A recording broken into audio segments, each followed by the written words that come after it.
10시 37분 구간 지나고 있습니다. 오늘 1시간 늦게 개장을 하면서 중국 증시는 그대로 10시 30분 조금 전 문을 열었는데요. 상해종합지수는 0.07% 하락하면서 출발됐다는 점 다시 한번 점검해 드립니다. 그럼 이쯤에서 현물 전략 들어보도록 하죠. 오늘 BNK투자증권의 김경욱 연구원 연결합니다. 연구원님 안녕하세요. 네, 안녕하세요. 네, 2016년의 첫 번째 거래일입니다. 올 한 해 동안의 증시 전망 좀 어떻게 하고 계신가요? 네, 올 한 해 우리 증시를 둘러싼 대내 환경도 그리 녹록하지 않은 상황을 보고 있습니다. 기업 이익 개선이 지연되는 가운데 배당 확대나 지배구조 개선 등의 영향으로 증시 멀티플 정도는 소폭 개선될 것으로 보고 있고요. 지수는 여전히 박스권에 머물 것으로 보고 있습니다. 연간 코스피는 1800 초반에서 2100포인트 후반 정도 수준에서 등락을 보일 것으로 보고 있고요. 상저하고의 경로를 잴 것으로 예상하고 있습니다. 관심 섹터로는 올해 각광을 받았던 제약바이오, 화장품, 필수소비 업종 등 중소형 성장주들의 상대적 강세가 이어질 것으로 보고 있고요. 추가적으로 중국 및 아시아 시장으로의 시장 확대가 가시적으로 나타난 미디어 업종 또한 좀 좋게 보고 있는 상황입니다. 네, 말씀해주신 미디어 업종 오늘 제2 콘텐츠리도 개별 뉴스 있지만 상당히 좀 흐름 양호하더라고요. 그럼 좀 더 좁혀보겠습니다. 네. 1월은 좀 어떻게 보세요? 네, 1월만 바라봤을 때도 사실 그렇게 좋아 보이진 않습니다. 미국의 금리 인상 이후 위험자산 수익률이 반등세를 보였지만 달러 인덱스나 신흥국의 CDS 프리미엄 등 여타 매크 지표들의 되돌림이 강하지 않으면서 위험자산의 반등 강도가 그리 강하지 못한 모습입니다. 최근 우리 증시의 방향성을 결정하고 있는 유가와 위안화 환율의 약세가 추가적으로 진행될 수 있다는 심리 또한 시장 전반에 퍼져 있는 상황으로 대외 환경이 그리 좋지 못한 상황입니다. 대외 환경이 좋지 못한 상황에서는 대내적으로 그 모멘텀을 조금 찾아봐야 될 텐데요. 아마 대내적으로는 4분기 기업 실적을 봐야겠죠. 근데 이 또한 전망치가 계속 하향 조정되면서 시장의 기대치가 낮아지고 있다는 점이 부담입니다. 4분기 영업이익 전망치는 1개월 전 대비해서 1.5% 정도 추가 하향 조정됐습니다.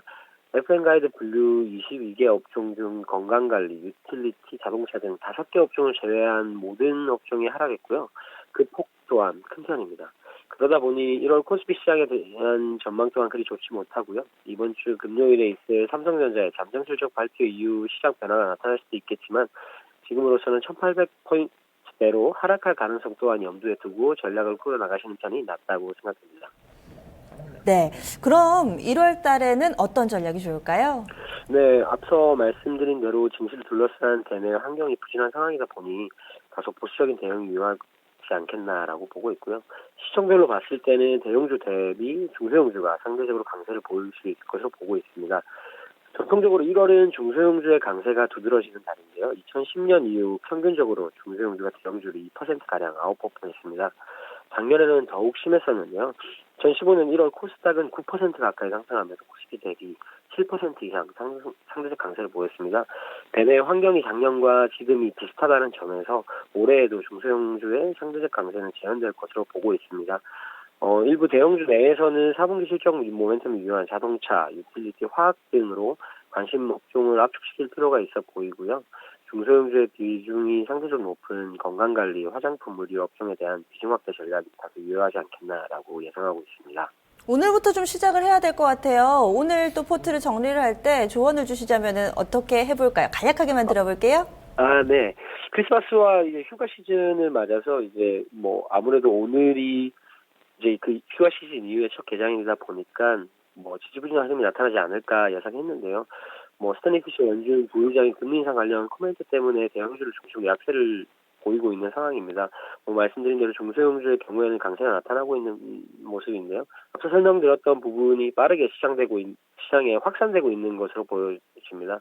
이에 따라서 대형주에 대해서는 다소 보수적인 대응을 그리고 현금을 좀 확보하는 게 나아 보이고요. 중소형주는 이제 비중 확대 전략을 가져가시는 것이 좋아 보입니다. 네, 말씀 고맙습니다. 네, 감사합니다.